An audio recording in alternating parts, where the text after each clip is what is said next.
Today we're talking all things Rhine River cruising aboard the beautiful Emerald Luna and specifically the popular Tulip and Rhine itinerary with Ryan Medinger from Extra Touch Tours.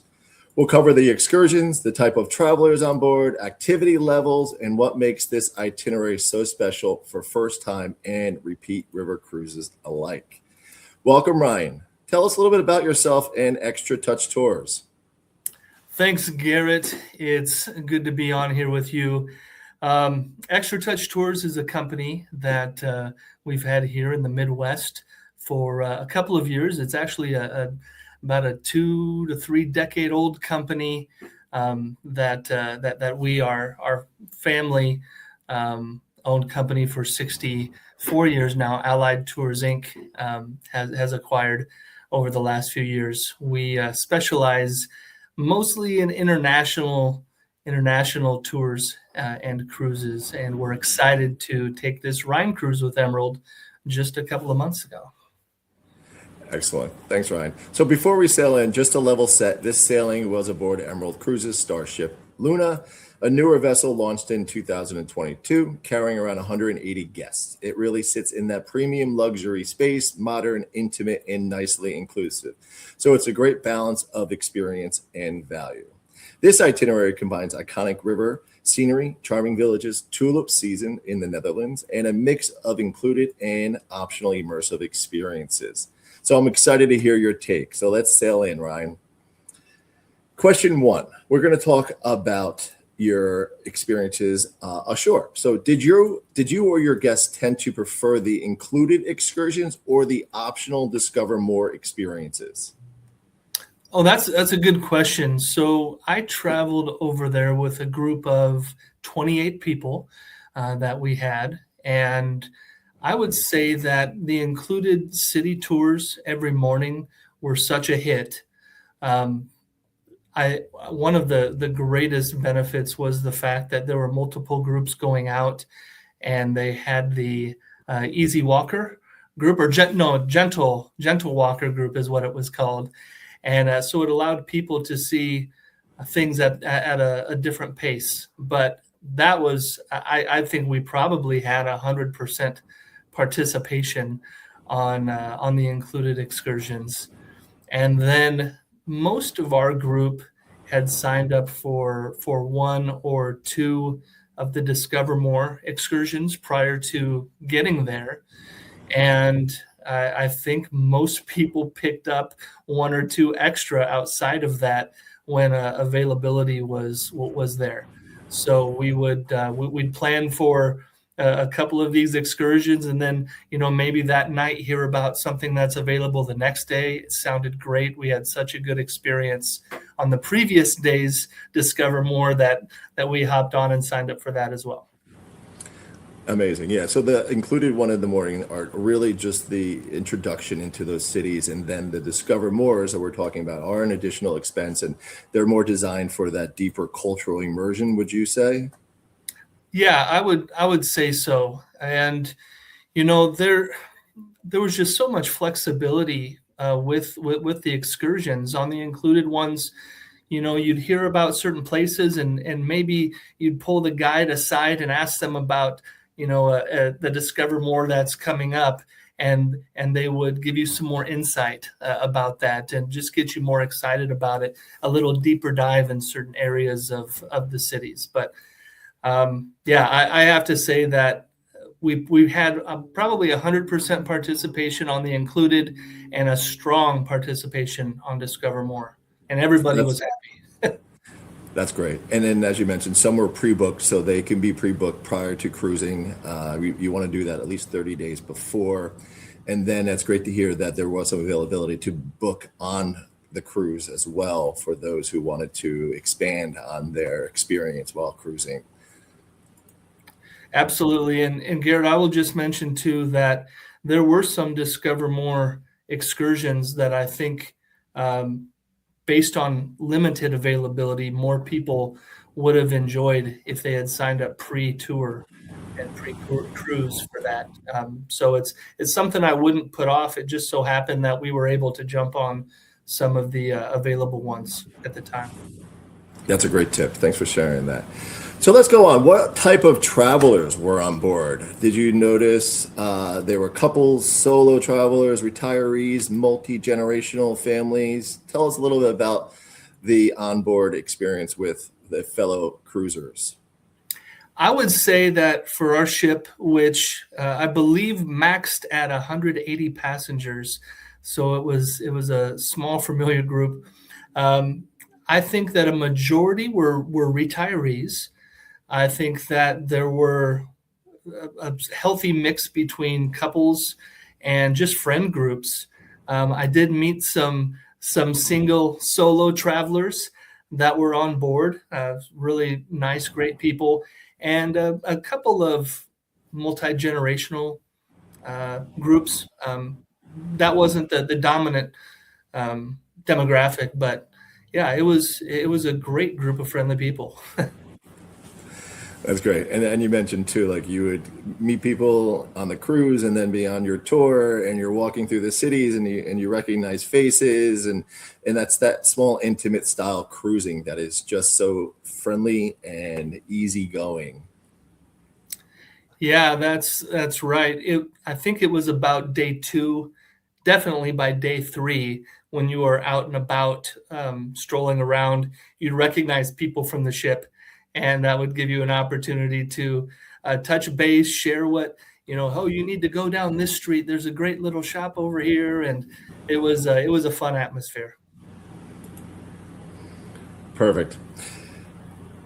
So Emerald often attracts a mix of retirees, couples in their 40s, 60s, first time cruisers. So that's a great first time experience that you're talking about. The smaller ship atmosphere tends to create that social connection among the guests as well. And what about the activity level of the itinerary? How was it overall? Could travelers customize their pace between relaxed, more active? Absolutely. That was actually one of the things, Garrett, that surprised me the most was the um, choose your own adventure type mindset you could have going in. There were people that were really focused on being more active, where they would utilize the e-bikes or they would go off on hikes on their own. The excursions that were more active were excellently laid out and explained that, hey, this is going to require a little more effort. But then, as I mentioned earlier, you had the gentle walker excursions. You had opportunities for people to hang on board the ship if they were getting tired. Maybe go out into the city for a little bit and come back, take an afternoon nap. It was a cast a wide net for people of different activity levels. Great. So there was a nice balance, you think, between like your organized activities and some independent exploration and some downtime throughout this cruise? Absolutely, absolutely, and that is why I didn't feel on this cruise that we were being poked and prodded to get out and fit a certain schedule. It was really tailored. You could tailor it to your own desires. That's great. And when we do have a more active experience, that is what we call our Emerald active experiences. And they could be on, like you said, the e-bikes, that could be a hike, and there's plenty of those options on the Rhine River. So what made the Tulips and Rhine itinerary stand out? I think for our group, what stood out was that there was something for everyone. I'm a bit of a history buff, and I can get completely absorbed in the tour guides and the learning on the tour. But some of our other travelers were more about connections and the local culture and fun little experiences they could. It was such a great mix for this itinerary. Now we had some travelers that were a little bit nervous about traveling overseas, coming from the United States, and maybe a little nervous about what to expect, pulling up in these towns and cities they've never been to before. And they were so set at ease by the cruise director, by the other staff members, whenever they would have questions about the next place we were going. It was just very pleasant. all the way around. That's great to hear. And tulip season, which is absolutely a great time to see the Rhine. How was Keukenhof Gardens? So that was definitely a highlight. You go in expecting to see a bunch of tulips, and of course we're from the Midwest here, and we're used to seeing cornfields and bean fields and wheat fields. But on the way to Keukenhof, even seeing the tulip fields and acres and acres of different vibrant colored tulips was pretty awesome. But when you got into the garden, so here's something I will say. Very easily, we could have been dropped off at the gardens during the busiest time of the day when you're shoulder to shoulder with folks. Just so happened that we were delivered to the gardens early enough to where we kind of beat that big wave of people coming in for the first time. So it wasn't as crowded. We took a gazillion pictures and photographs, and by the time we were ready to go, we saw that wave of people coming. So I heard many comments where people appreciated the itinerary set up for us so that we weren't trying to get in the gates when a majority of the travelers and tourists would be doing so. I love that. That is great.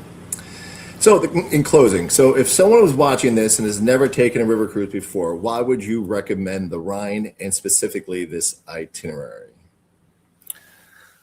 Well, river cruising is very different than the cruising that many people have experienced on the larger bodies of water. We didn't have an issue with motion sickness. We didn't have an issue with rough waters, or I will say that the simpleness of the layout of the ship was just so welcoming. By the end of the first day, you felt oriented. You always knew where your room was. You knew where the lounge were, the coffee makers, place to get some sun, all of that. It was just very simple. And I think the ability to have the flexibility of getting on and off, checking in and off the ship when you're at port, was so beneficial. And I don't know. I think it's a great way to travel. You've got your floating hotel, so you're not unpacking and packing up and unpacking and packing. It was a relaxing, wonderful experience, and I can't wait to do it again, quite frankly. Amazing, right? That's true. It is a seamless experience. The unpacking once, everything is just taken care of for you, from your meals, gratuities, transfers, excursions. It's just, there's nothing you really have to worry about. You just have to wake up and move on to the next city and enjoy it. And in this small, intimate style of cruising as well. So huge thank you to you, Ryan, for joining us and sharing your perspective from aboard Emerald Luna. If you have any questions about Emerald Cruises, river cruising, or future group opportunities, feel free to reach out to Ryan or myself. And be sure to follow along for more insiders featuring real traveler experiences aboard Scenic and Emerald Cruises. Thank you, Ryan. Thanks so much, Garrett. Appreciate you.